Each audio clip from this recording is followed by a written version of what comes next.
Ajude o canal como um estudante apoiador, com direito a recompensas e participação de sorteios. Link na descrição do vídeo.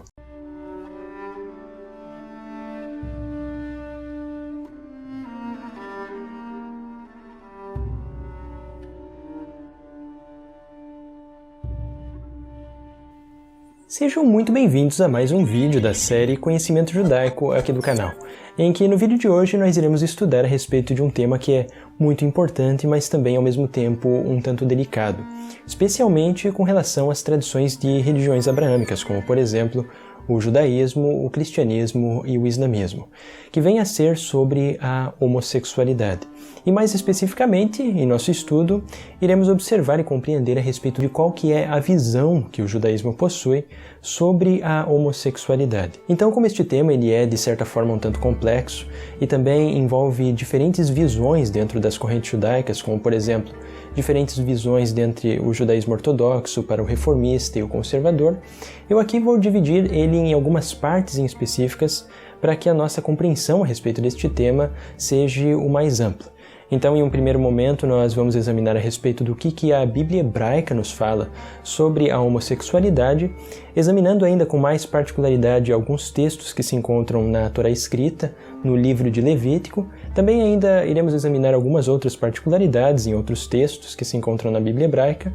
E aqui apenas fazendo uma pequena nota de rodapé, que como a série é Conhecimento Judaico, eu não irei me deter então nos textos que se encontram no Novo Testamento, que apesar de terem um determinado fundo judaico dentro deles, eles não foram aceitos pela tradição judaica. Então eu irei aqui examinar apenas com vocês aquilo que se encontra mais especificamente na Bíblia hebraica. Posteriormente também eu quero abordar aqui com vocês qual que vem a ser a visão do judaísmo tradicional a respeito deste pensamento, não apenas da homossexualidade masculina, mas também do lesbianismo, o que ele nos fala a respeito disto. Vamos também examinar sobre o que a moderna psicologia e os estudos de biologia nos informam a respeito da homossexualidade, que este estudo, ou ao menos uma breve compreensão a respeito destas pesquisas, são muito importantes para nós compreendermos qual que vem a ser a visão do judaísmo reformista, que ele tem como base, então, estas pesquisas em ambas áreas da psicologia e da biologia. E também aqui eu pretendo abordar um pouco a respeito de qual vem a ser a diferença que existe entre o judaísmo ortodoxo e o reformista também, com relação à própria compreensão da Torá escrita como um todo. Então será um estudo um pouco mais denso aqui do canal, mas também que eu recomendo a todos para acompanharem ele até o final, para não ficar uma compreensão apenas parcial sobre quais que vêm a ser as visões do judaísmo a respeito da homossexualidade, que é um tema realmente muito importante, especificamente no mundo contemporâneo de hoje, em que esses temas são tão debatidos. Então, inicialmente, nós devemos compreender aquilo que se encontra na Bíblia hebraica, mais especificamente na Torá escrita, que daí vamos ter também como base aquilo que se encontra na Torá oral, na tradição oral judaica, que se encontra, por exemplo, nos escritos do Talmud e dentre vários outros pensadores judeus ao longo da história, que quero examinar também com vocês algo que se encontra no Mishneh Torah de Rambam. Aqui, inicialmente, é importante compreender que a cultura judaica ela não entende a Torá escrita ou não faz uma leitura literal da Torá escrita, aplicando essa lei conforme está ali, sem antes depender também de algo chamado de Torá oral. Então, mais ou menos, o que nós podemos compreender no judaísmo como uma espécie de alegoria é que a vida judaica ela pode ser compreendida como se fosse uma casa. Então, nós temos as sapatas e as colunas da casa, como sendo a Torá escrita, aquilo que nós temos no Pentateuco, Gênesis, Êxodo, Levítico, Números, Deuteronômio, e nós temos também o compêndio da Torá oral, que seria, no caso, as paredes, portas, janelas e o próprio telhado de uma casa. Um judeu ele não consegue viver apenas com os sapatos e colunas de uma casa. Para isso ele precisa da casa por completo, que é tanto a Torá escrita quanto a Torá oral. Então nós não podemos compreender qual que é a visão do judaísmo a respeito não apenas da homossexualidade, mas também de várias outras importantes partes que compreendem a vida judaica, se nós não compreendermos, além da Torá escrita também, a grande e importância fundamental da Torá oral, nos escritos talmúdicos e de rabinos e pensadores posteriores. Mas como o fundamento se encontra na Torá escrita, então vamos fazer aqui a leitura daquilo que se encontra primeiramente no livro de Levítico, no capítulo 18 e verso 22. Não te deitarás com um homem como se deita com uma mulher. É uma abominação. Neste primeiro capítulo, então, que nós temos a respeito de homossexualidade, nós vemos especificamente que a Torá proíbe e considera como uma abominação que um homem se deite com um homem. Então aqui nós podemos colocar especificamente que o que a Torá proíbe é especialmente que haja sexo entre dois homens. E ainda podemos colocar aqui de uma forma mais clara, o sexo anal entre dois homens. Isso é completamente proibido pela Torá. E também um termo que é bem interessante, que se encontra neste mesmo verso, é sobre a palavra abominação, que em hebraico nós a chamamos de toevá, e que é normalmente traduzida por abominação. Essa palavra abominação ela também se encontra em outras partes da Torá escrita, como por exemplo no livro de Deuteronômio, mais especificamente no capítulo 14 e verso 3. Nós temos esse mesmo termo toevá, abominação. E esse termo ele é utilizado neste capítulo de Deuteronômio como uma referência aos alimentos impuros que não poderiam ser consumidos pelos israelitas antigos. Então, algo muito curioso é que a Torá escrita considera que o ato sexual entre dois homens se encontra em uma categoria muito semelhante a alguém que come carne de porco ou então todos os outros alimentos impuros, que se encontra na lista mais completa de Levítico no capítulo 11. Então, bem interessante nós fazermos também este paralelo. Agora, além de Levítico, no capítulo 18 e verso 22, como uma introdução à homossexualidade, também existe um outro capítulo que nos traz algo mais severo a respeito do ato sexual entre dois homens, que se encontra mais especificamente no capítulo 20 e verso 13. Então é muito importante também observarmos o que esse texto tem a nos dizer. O homem que se deita com outro homem, como se fosse uma mulher, ambos cometeram uma abominação. Deverão morrer, e o seu sangue cairá sobre eles. Com isto, nesse texto, nós compreendemos de que a Torá ela é bastante enfática. Um homem que tem uma relação sexual com um outro homem deve ser condenado à morte.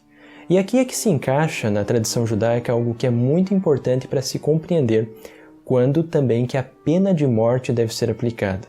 E o judaísmo, aqui cabe ressaltar, é que na história judaica nós não temos nenhuma informação e nenhum relato que o judaísmo tenha condenado à morte, especificamente, dois homens por terem tido um ato sexual entre si. E aqui é que se encaixa bem aquela ideia alegórica que eu apresentei a vocês no início sobre o judaísmo como uma casa, em que a Torá escrita seria as sapatas e colunas, enquanto a Torá oral seria o restante que compõe a casa. Então aqui é que cabe uma pergunta bastante importante, antes de nós passarmos para outras elaborações a respeito desses textos. Em que momento que o judaísmo pode condenar uma pessoa à morte? E aqui, em resposta dessa pergunta, nós temos também de recorrer necessariamente à tradição oral, que nos explica de que uma pessoa ela pode ser condenada à morte apenas se ela for pega em flagrante cometendo tal ato.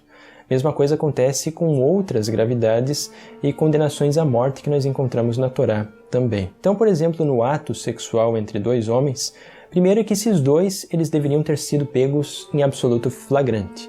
Então aqui não adianta apenas uma fofoca ou murmúrios a respeito de dois homens terem tido sexo entre si. Também outra coisa que é muito importante, segundo a tradição oral, é que seria necessário para ser condenado uma pessoa à morte que tenha sido pego em flagrante eles por duas pessoas, então teriam que ter duas testemunhas. Outra questão também bastante importante é que essas duas testemunhas, no momento em que pegaram os dois nesse ato sexual com dois homens, estas testemunhas precisavam ter avisado a esses dois que eles estavam cometendo um pecado de morte. E além do mais, era necessário também que os dois respondessem e concordassem que sim, nós estamos cometendo um pecado de morte, sabemos disto e vamos continuar fazendo. Então, com isto, nós observamos de que para cumprir todos esses requisitos, de até mesmo as testemunhas terem falado com a pessoa no momento do ato, é que era quase impossível alguém ter sido condenado à morte na antiguidade judaica. Tanto que esta é uma das razões que nós não temos nenhum relato de alguém sendo condenado à morte no judaísmo por conta deste ato. E também algo muito curioso a respeito da tradição judaica é que se considera de que um sinédrio que tenha condenado uma pessoa à morte deveria ser considerado até mesmo um sinédrio sanguinário, porque era necessário, segundo o pensamento judaico, na tradição oral que nós encontramos, fazer todo o possível para não condenar nenhuma pessoa à morte. Isso é algo bem interessante. Então, após nós termos observado um pouco a respeito desses dois textos que se encontram na Torá escrita, e também um pouco sobre a tradição oral judaica, sobre a aplicação da pena de morte, uma pergunta talvez ainda fique no ar. Por que, afinal, a Torá escrita condena a prática sexual entre dois homens? E a resposta para essa pergunta é dada tanto por exegetas bíblicos, quanto também por historiadores. E se acredita nos dias de hoje que são 3 as principais razões que a Torá escrita proíbe especificamente esse ato sexual entre dois homens. O primeiro motivo desta proibição é porque, se nós observarmos toda a Torá escrita de uma forma geral, um dos objetivos das leis de Moisés era fazer com que o culto israelita ao Deus de Israel fosse um culto diferente de todos os demais povos que habitavam os arredores de Israel, como, por exemplo, diferente dos cultos egípcios, cananeus e mesopotâmicos. E uma grande parte de historiadores e exegetas acreditam que provavelmente cultos de fertilidade, mais especificamente em Canaã, eram feitos com atos sexuais entre dois homens nesses cultos. E por conta disto, para haver essa diferenciação, é que a Torá provavelmente colocou isto como sendo proibitivo. Uma outra razão também que muitos historiadores apontam é que se tem na Torá escrita que a cultura israelita deveria também ser diferente das dos demais povos. Então, deveriam ser diferentes ainda mais especificamente com relação àquilo que se encontrava no Egito Antigo, em que uma parte dos israelitas estiveram lá no Egito Antigo, como nós encontramos também como um fundo histórico muito plausível daquilo que se encontra no livro de Êxodo. E para nós compreendermos isto, também a própria Torá escrita nos dá algumas pistas a respeito destas proibições culturais de se assemelhar aos egípcios. E é o que nós encontramos mais especificamente no livro de Levítico, no capítulo 18 e verso 3, que também é interessante de observarmos. Não procedereis como se faz na terra do Egito, onde habitastes. Não procedereis como se faz na terra de Canaã, para onde vos conduzo. Não seguireis os seus estatutos. Então, neste verso de Levítico, nós observamos algo muito interessante, que é justamente esta proibição de cumprir com os mesmos estatutos, tanto daquilo que se encontrava no Egito como em Canaã. E algo muito interessante aqui, de uma perspectiva histórica, é que realmente no Egito Antigo, ainda há 1000 anos antes de um possível Moisés histórico, então nós estamos ali por volta do ano de 2400 antes da Era Comum, há cerca de 4400 anos atrás, que existiam já casamentos entre 2 homens e 2 mulheres no Egito Antigo. Então isso é algo bem interessante que nos ajuda também a entender o porquê que muito provavelmente a Torá colocou estas proibições, e especificamente essas proibições de relações sexuais entre 2 homens. E uma terceira e última hipótese, também muito interessante, é que provavelmente nesse período de tempo em que os israelitas habitavam a terra de Canaã, o que acontecia é de que haviam muitos escravos e servos que eram totalmente submissos a seus senhores. E não era incomum de se encontrar, por vezes, certos donos de escravos que abusavam de seus escravos sexualmente. E isto era algo que realmente a Torá, assim, tentava também impedir de que acontecesse entre os israelitas. Então são basicamente esses 3 motivos, essas 3 razões que podem nos indicar de o porquê de ser proibido, e a Torá escrita colocar como sendo proibido, a relação sexual entre 2 homens. Então aqui é algo muito interessante que muitos historiadores e exegetas também concluem, é que a Torá ela não proibiu o ato sexual entre 2 homens por considerar isto como sendo algo não natural. E algo muito curioso que nós observamos aqui é que a primeira vez em que aparece nos registros históricos que se considera que o ato sexual entre 2 homens seja algo contra a natureza, vem dos escritos gregos de filósofos como Platão. Então, se nós formos aplicar a ideia de que a Torá considera anatural ou não natural o ato sexual entre 2 homens, isto seria, no mínimo, um anacronismo histórico. porque tal conceito naquela época ainda nós não temos nenhuma evidência de que tenha sido desenvolvido. Mas provavelmente tanto rabinos, e posso aqui também acrescentar um pouco da tradição cristã com relação ao apóstolo Paulo, que escreve sobre isso em suas cartas, que ele escreve especificamente sobre considerar o ato sexual como algo que é contra a natureza, não por influência direta daquilo que se encontra na Torá, mas sim isto é algo que provavelmente advém dos escritos e dos filósofos gregos, que além de influenciar também a tradição cristã, com uma grande certeza influenciou também o pensamento de muitos rabinos que haviam no período do Segundo Templo. Então isto é algo bem interessante que nós temos sobre essa interação cultural também que acabou, de certa forma, moldando o pensamento do cristianismo ao longo dos séculos e também moldando o pensamento de muitas pessoas nos dias de hoje, que consideram como sendo não natural o homossexualismo, apesar disto ser uma ideia muito provavelmente anacrônica se nós colocarmos com relação à Torá escrita.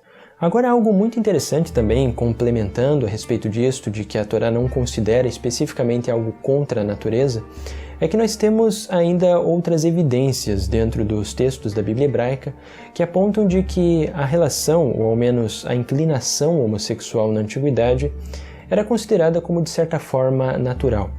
E muitos historiadores e exegetas também consideram que isto é uma grande possibilidade ao lermos, por exemplo, o livro de Samuel, na história de Davi e Jonatas, que tudo nos indica de que provavelmente estes dois, tanto o rei Davi quanto Jonatas, eles tinham uma inclinação homossexual, ou talvez uma inclinação bissexual, por conta de todo o amor que ambos tinham um pelo outro, e também por conta de Davi, apesar de ter um grande amor por Jonatas, que é considerado maior do que pelas mulheres, também ele se envolveu com várias mulheres. Então, provavelmente, Davi tinha essa tendência ou uma inclinação bissexual. É uma grande probabilidade de uma perspectiva histórica. E aqui nós podemos compreender um pouco mais a respeito dessa probabilidade também, lendo aquilo que se encontra no livro de 2 Samuel, especificamente no capítulo 1 e verso 26. Que sofrimento tenho por ti, meu irmão Jonatas. Tu tinhas para mim tanto encanto. A tua amizade me era mais cara do que o amor das mulheres. É interessante observar também que alguns exegetas vão ainda mais longe e não afirmam de que Davi e Jonatas tinham uma inclinação homossexual ou bissexual, mas que consideram que talvez até mesmo Ruth e Naomi tinham uma inclinação talvez voltada ao lesbianismo, apesar de que na história de Ruth são pouquíssimos os exegetas e historiadores que concordam de que isto realmente esteja lá. Mas também é uma ideia que nós podemos colocar como uma espécie de possibilidade. E algo que nós vemos nesses textos é que, de fato, a Torá escrita, bem como a Bíblia hebraica, ela nos dá a ideia de que a única coisa que é considerada como proibitivo é apenas o ato sexual entre dois homens.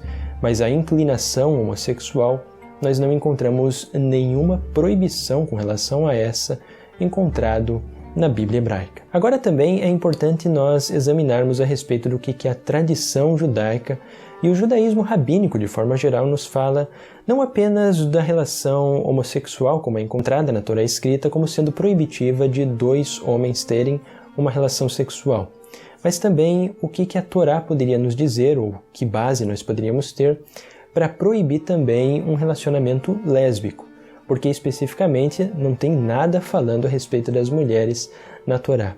E é aqui que entra também algumas interpretações rabínicas que se encontram especificamente com Rambam Maimônides em seu Mishneh Torah.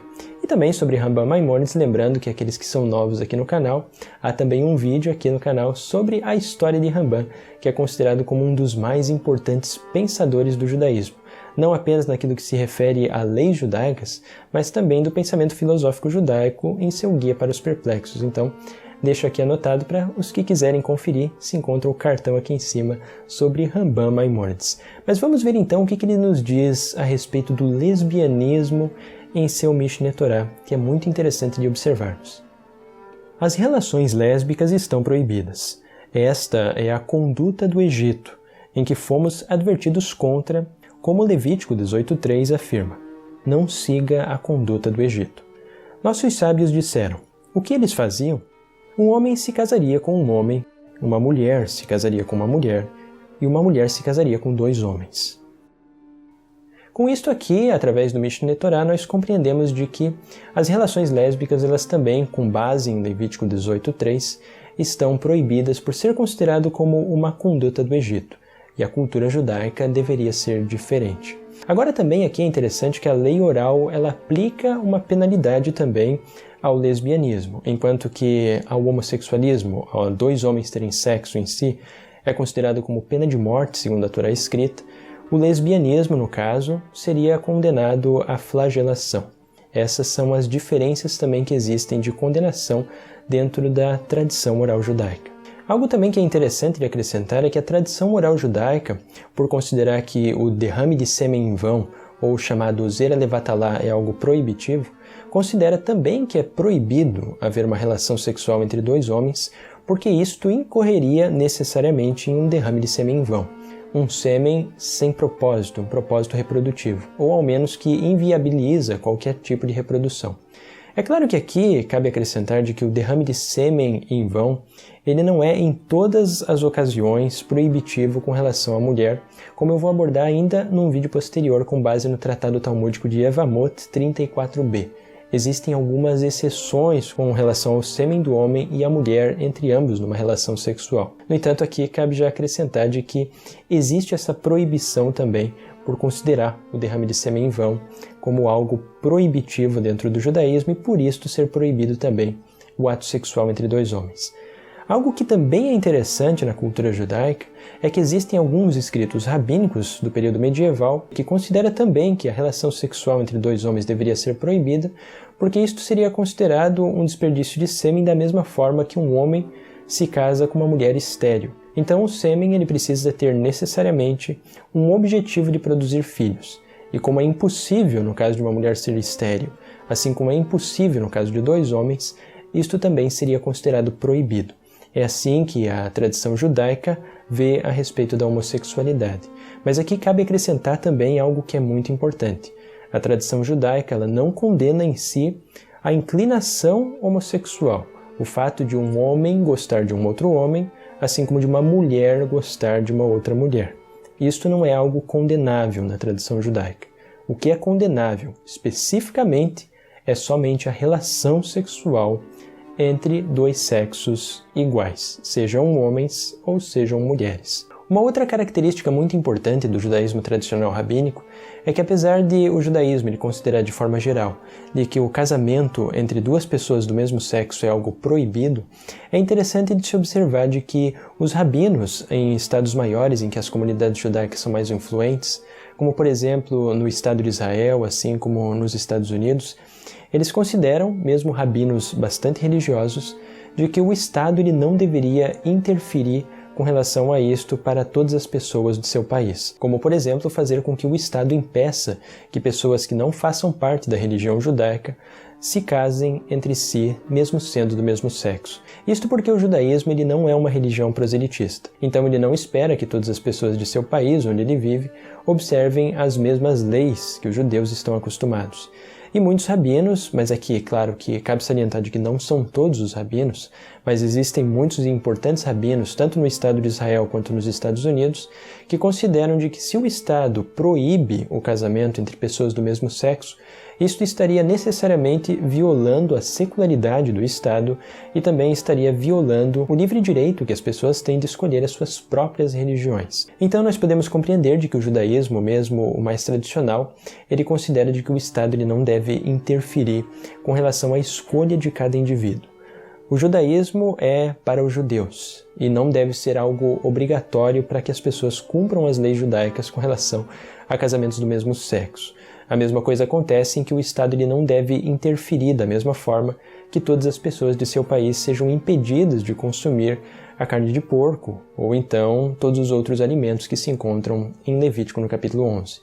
Então isso é bem interessante porque uma grande parte considerável de judeus, mas aqui salientando novamente, não são todos os judeus que pensam dessa forma, mas é interessante de que mesmo nas vertentes do judaísmo tradicional, muitos rabinos, e muito importantes, eles têm uma visão e se assemelha muito àquilo que nós encontramos aqui na internet, no nosso Brasil, no canal do Dr. Drauzio Varela, quando ele fala a respeito do homossexualismo, em que ele entende de que se uma pessoa se preocupa com quem que o seu vizinho está dormindo, ou então em quem que a sua vizinha está interessada, se ela está interessada na sua colega de trabalho, que é algo que só diz respeito à vida deles, você deveria procurar um psiquiatra porque você não está bem.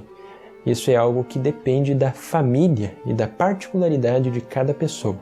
E o judeu ele não deve impor a sua visão de mundo ou a sua religião para as pessoas. E é interessante observar este ponto de vista porque ele também é o mesmo ponto de vista que outros judeus de outras correntes de pensamento, como por exemplo o judaísmo reformista e o judaísmo conservador também possuem.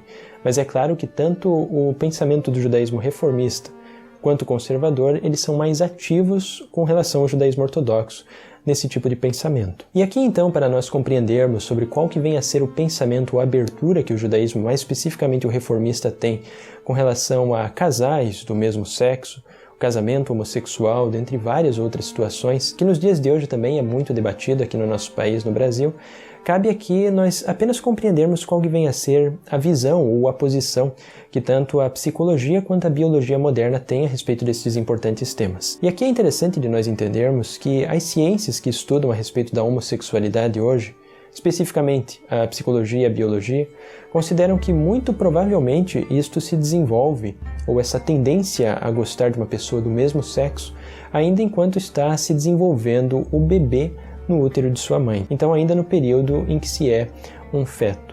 Isto por conta dos hormônios que estão sendo gerados no bebê enquanto a pessoa está se desenvolvendo ainda no útero de sua mãe. Então nós temos alguns fenômenos e alguns casos que são um tanto diferenciados da homossexualidade, como por exemplo a questão dos transgêneros. Hoje nós sabemos, através das ciências biológicas e também das ciências reprodutivas humanas, de que é um fato. Muitas vezes acontece no útero da mãe, quando o bebê está se desenvolvendo, de que se desenvolve o cérebro de um homem no corpo de uma mulher. Então é como se um homem estivesse aprisionado no corpo de uma mulher. Assim como existem casos também em que se desenvolve o cérebro de uma mulher no corpo de um homem. Então já se imagina de que o transgênero ele realmente tem muitos e muitos problemas, e ainda mais especialmente problemas sociais. Porque ainda nos dias de hoje existe, não apenas no Brasil, mas como diversos países do mundo, de que a aceitação desta realidade ainda é de poucas pessoas, infelizmente. Já a homossexualidade é uma realidade diferente, em que a pessoa ela tem uma inclinação a gostar de outros que sejam do mesmo sexo. Isto também é algo que pode variar. Desde a homossexualidade, a heterossexualidade, nós temos também no meio a bissexualidade. Então são várias tendências que ocorrem no desenvolvimento da pessoa que fazem com que ela goste de um outro sexo ou às vezes gostem dos dois sexos ao mesmo tempo. E aqui cabe também uma pergunta e uma pesquisa que é muito importante, não apenas no campo da biologia, mas também da psicologia e também da sociologia de uma forma geral, que estuda sobre as características comportamentais dos seres humanos em determinada sociedade, que é mais ou menos em que medida em que os hormônios determinam quem que nós vamos gostar, ou por que sexo é que teremos atração. E a mesma coisa que se faz dessa pergunta é em que medida ou até que ponto a sociedade também interfere a respeito de qual sexo que nós teremos então a nossa preferência. Mas a tendência maior nos campos da biologia e da psicologia é que essa tendência ela é algo que já é desenvolvida pelos nossos próprios hormônios. Então significa que não há como reverter. Não há como uma pessoa que tem uma tendência à homossexualidade reverter para uma heterossexualidade. A psicologia e a biologia entendem que eles não acordam simplesmente de manhã, cansando de gostarem do sexo oposto para começar por safadeza a gostar do mesmo sexo. É algo que já está dentro deles. E a sociologia especialmente entende de que é importante também que a sociedade compreenda isto. E é por conta disto, desses vários campos de estudo sobre a homossexualidade, que o judaísmo reformista ele tem uma abertura muito maior do que outras correntes do judaísmo para homossexuais e também para lésbicas. Como, por exemplo, o judaísmo reformista, já em 1977, ele considera uma abertura total para homossexuais. Então isso significa que é permitido no judaísmo reformista se oficializar rabinos gays, assim como também rabinas que sejam lésbicas, também é permitido, assim como se entende também no judaísmo reformista que os homossexuais, sejam homens ou mulheres, eles devem também ter o direito a seu próprio casamento. É claro que o judaísmo reformista ele ainda tem um certo problema com relação a oficializar casamentos de pessoas do mesmo sexo, porque a tradição judaica, de uma forma geral, ela foi elaborada o rito de casamento pensando em um homem e uma mulher. Então não se tem como adequar simplesmente o casamento para caber 2 homens ou 2 mulheres, porque isso iria simplesmente fazer com que todo o rito de casamento tivesse de ser inteiramente modificado. Mas o judaísmo reformista entende de que ao menos eles devem ganhar uma bênção do rabino da congregação. Mas aqui talvez caiba uma certa pergunta que muitos de vocês possivelmente devem estar se fazendo. Como é que o judaísmo reformista então entende aquilo que se encontra especificamente nos textos de Levítico? E a resposta para esta pergunta é, primeiro de tudo, porque o judaísmo ortodoxo e o reformista eles têm 2 compreensões distintas a respeito da Torá. Aqui, colocando de uma forma bastante resumida, em síntese, o judaísmo ortodoxo acredita que a Torá ela é algo divina e foi, em sua grande parte, quase que inteiramente dada por Moisés no Monte Sinai. O judaísmo reformista ele já aceita de uma forma bastante ampla aquilo que se desenvolveu nos estudos veterotestamentários a partir do século XIX com relação aos estudos de Julius Wellhausen, dentre vários outros, que elaboraram de que a Torá escrita que nós temos hoje ela é um palimpsesto literário. Isto significa que são várias literaturas que foram compostas em séculos distintos ao longo da história de Israel, tanto Judá quanto Israel, e depois reunidos num só no período, muito provavelmente, do exílio na Babilônia, e somente depois desta fase é que foi trago para os judeus já no período do Segundo Templo a Torá como nós encontramos hoje. Em síntese, é basicamente esta a diferença que existe entre o judaísmo ortodoxo e o reformista sobre a compreensão da Torá. Com isto, o judaísmo reformista entende que a Torá ela também tem vários aspectos culturais dentro de si e que se a ciência observa de que algo deve ser revisto, as leis da Torá também necessariamente precisam ser, de certa forma, revistas para se adequar com a compreensão e a cultura que nós temos nos dias de hoje. E além disto, também com relação às leis judaicas, o judaísmo reformista entende de que a pessoa, para ela ser condenada a alguma lei que existe no judaísmo, ela precisa ter o livre-arbítrio de sua escolha. E no caso dos homossexuais, como eles não têm uma liberdade de escolha de sua preferência sexual, é algo que já é inerente a respeito deles, então o judaísmo reformista aceita como sendo algo natural do ser humano. E por conta disto é que é inteiramente aceito o casamento entre 2 pessoas que sejam do mesmo sexo. E aqui acrescentando também que às vezes o judaísmo reformista ele é criticado não tanto por rabinos, mas principalmente por pessoas, judeus que pertencem a outros grupos, por considerarem de que esta visão faria até mesmo que uma pessoa que tem tendência a assassinato não seria punida dessa forma. Mas o judaísmo reformista, ele entende de que a lei ela precisa ser aplicada desde que haja a escolha do indivíduo e também de que esta escolha não interfira na liberdade ou no direito de ir e vir do próximo. Como, por exemplo, uma pessoa que comete um assalto, mesmo que ela tenha tendência a assalto ou a roubos, ela deveria ser condenada porque ela está interferindo com relação à liberdade e aos direitos de uma outra pessoa. Já no caso de um casamento homossexual, não haveria o porquê impedir de acontecer porque não interferem absolutamente em nada no viver de uma outra pessoa. Isto é algo que interfere e apenas diz respeito àqueles que estão se casando e não com os demais. Já a perspectiva do judaísmo conservador, nós poderíamos considerar que ela é um meio termo entre o pensamento da reforma e o pensamento tradicional judaico. E eles consideram de que cada comunidade ela tem a liberdade de escolha, se quer aceitar ou se quer considerar como proibitivo o casamento de pessoas do mesmo sexo. Com isto, então, nós compreendemos quais são as diferenças que existem entre o pensamento judaico tradicional a respeito da homossexualidade e também outras correntes de pensamento, como é o caso do judaísmo reformista. E nós observamos também que existem bastantes contrastes entre essas 2 linhas de pensamento. Enquanto ele proíbe o casamento homossexual, apesar de não proibir necessariamente a inclinação da pessoa à homossexualidade, O outro, o judaísmo reformista, já possui uma grande abertura a casamentos homossexuais e a vida de uma forma inteiramente incluída na comunidade judaica de pessoas que sejam homossexuais. E não apenas o casamento homossexual, mas também permitindo o judaísmo reformista a que casais homossexuais, sejam homens ou mulheres, também adotem e criem filhos e os mantenham uma vida plenamente judaica da melhor forma possível. Aqui é também mais alguns interessantes adendos, é que no Estado de Israel hoje, mais especificamente em sua capital econômica, Tel Aviv, é considerada como sendo a cidade que tem mais abertura a homossexuais, não apenas de todo o Oriente Médio, mas como do mundo inteiro. Então há até mesmo passeatas de homossexuais, defensores dos direitos de homossexuais, em Tel Aviv nos dias de hoje.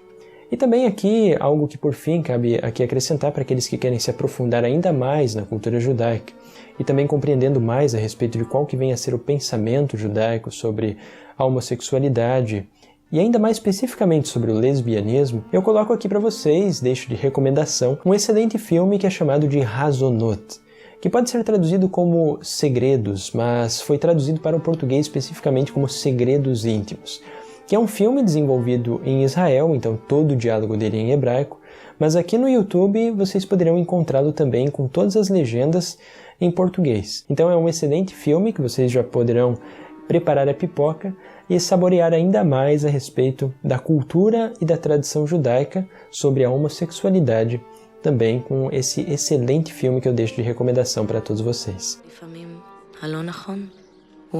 Com isso, eu agradeço muito a todos os que acompanharam a mais este estudo aqui da série Conhecimento Judaico, e para aqueles que quiserem contribuir e ajudar o canal a se desenvolver e a crescer cada vez mais em conteúdo e também em qualidade, vocês poderão encontrar ali o link para a plataforma do Apoia-se, que é uma forma de vocês estarem aqui ajudando o canal e, além disso, ganhando certas bonificações de estudantes apoiadores e participando dos sorteios que eu estou desenvolvendo a cada 2 meses aqui do canal, para aqueles que podem, então, ajudar o canal a se desenvolver a cada vez mais. E também, para aqueles que quiserem ajudar de outra forma, adquirindo alguns dos produtos que eu desenvolvo aqui para o canal, podem também conhecer a lojinha do professor, que está o link também logo ali embaixo aqui do vídeo, em que poderão encontrar camisetas e canecas com temática histórica e temática judaica, que é uma forma também de estarem ajudando o canal a se desenvolver e a crescer a cada vez mais. Para aqueles que não são inscritos, se inscrevam aqui no canal e não percam os próximos estudos, que vem muito mais coisas interessantes a serem examinadas pela frente.